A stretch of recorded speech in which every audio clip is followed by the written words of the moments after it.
弟兄姊妹平安，今天是2023年的12月21号。今天的经文是诗篇89篇第1节到第4节，19节到26节，撒母耳记下卷第6章第1节到11节，希伯来书第1章第1节到第4节。今天要跟大家分享的主题是宝座。有宝座就有坐在宝座上的人。就帝皇时代的建筑设计，宝座通常在较高的位置，而朝见皇帝的人则需要低下身来拜皇帝或是国王。这样透过皇宫建筑的形式，让人们能够清楚地明白对地方的尊重，以及我们应该尊敬的一个态度。通常地位高的人或是较有权柄的人是人民所尊崇的。但是我们看到撒母耳记下卷第6章记载了一段相当精彩的过程，就是非利士人归还的上帝的约柜。记载约柜被非利士人掳走，是在撒母耳记上卷第4章12节到17节。今天的经文告诉我们，大卫再次的召集以色列中最精锐的部队，共3万人，领他们到犹大的巴拉去，目的是要从那里把上帝的约柜运来。这约柜留着那坐在基路伯上的上主万军统帅的名。他们把约柜放在一辆新车上，从山上亚比拿达的家运出来，由亚比拿达的2个儿子乌撒和亚希约领路。亚希约走在前面，大卫和所有以色列人都尽情地唱歌颂赞上主。他们弹奏各样的乐器，有竖琴、七弦琴、铃鼓、响板和饶把。这阵浩大迎接约柜的队伍，将约柜的地位拉到了最高。但是在途中却发生了意外。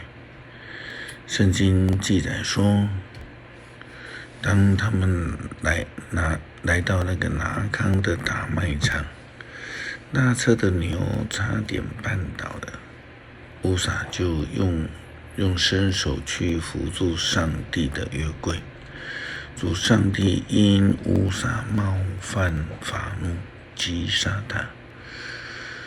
他就当场死在上帝的约柜旁边，因为那地方叫做比列斯乌撒。大卫因上主发怒惩罚乌撒，心里很不高兴。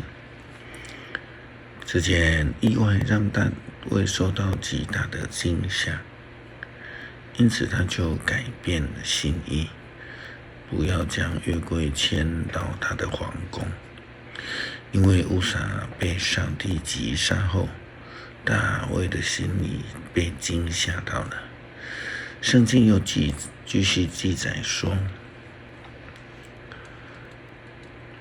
那天大卫惧怕上帝，就说：我现在怎敢把上帝的约柜运来呢？于是他决定不把约柜运进耶路撒冷，从别一条路把它运到迦特人俄别以东的家里。约柜在俄别以东家里停留了3个月。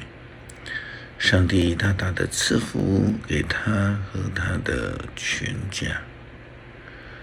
谁敢对坐在宝座上的人，我们做皇帝，呼之则来，挥之则去呢？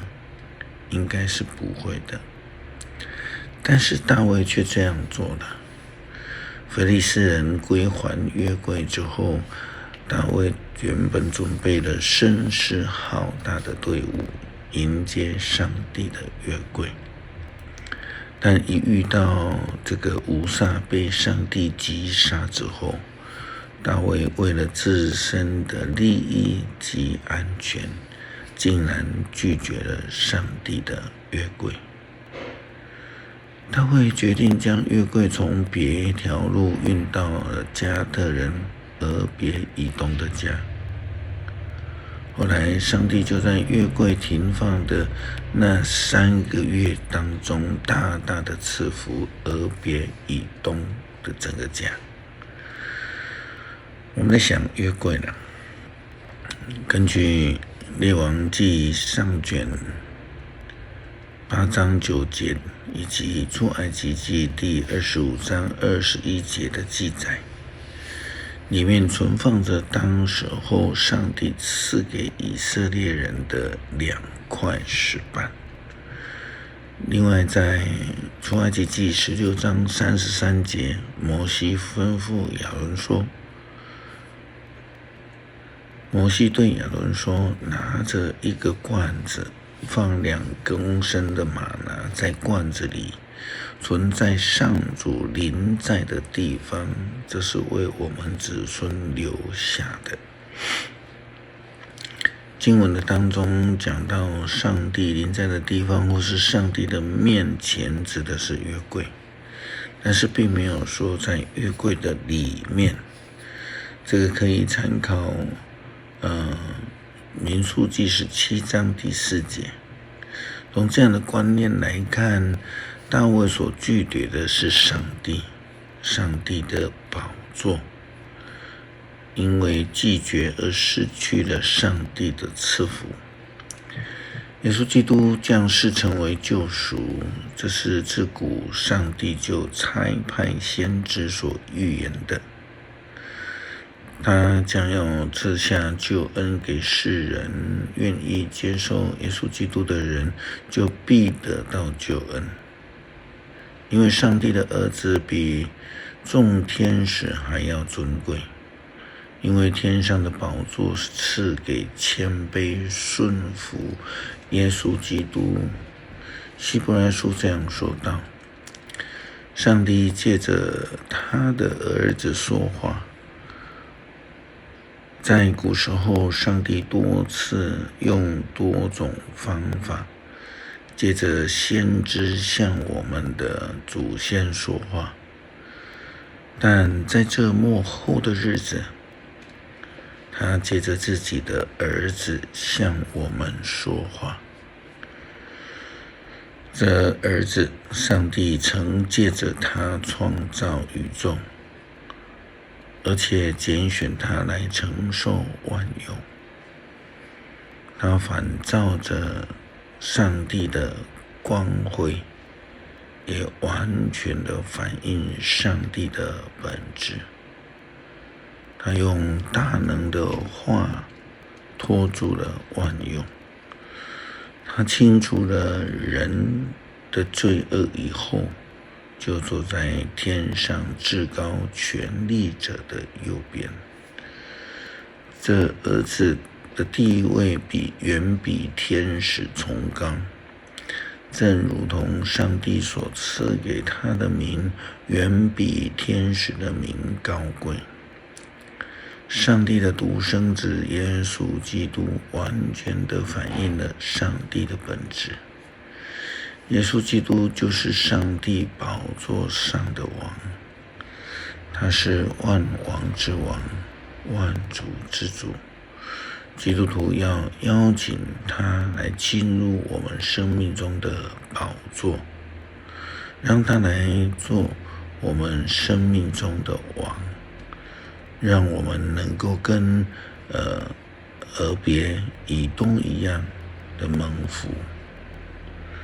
诗篇89篇第1节到第4节，国难诗歌。上主啊，我要永远歌颂你的慈爱，我代代要传扬你的信实。我知道你的慈爱永远长存，你的信实如同天永固。你说我曾和我拣选的人立了约，我曾应许我的仆人大卫说，我要使你的后裔永远作王，我要巩固你的王位直到万代。19节到26节，标题这样写道：上帝对大卫的应许。你曾在异象中对你忠贞的子民说，我已经加冕给一位卓越的战士，我已经把王位赐给我从人民中选出的那位。我拣选了我的仆人大卫，我膏立他做你们的王，我要赐给他能力，我的力量要使他强壮。他的仇敌永不会胜过他，邪恶的人无法打败他。我要击溃敌对他的人，我要杀灭所有恨恶他的人。我要以信实慈爱待他，我要使他长胜不败。我要拓展他的国土，从地中海到幼发拉底河。他要对我说，你是我的父亲，我的上帝，你是我的保护者，我的拯救者。感谢上帝赐下救恩，透过耶稣基督赐下的恩典，让我们能够迎接耶稣基督进入我们的生命，坐在宝座上解救我们。感谢祷告，奉主耶稣基督的圣名求，阿们。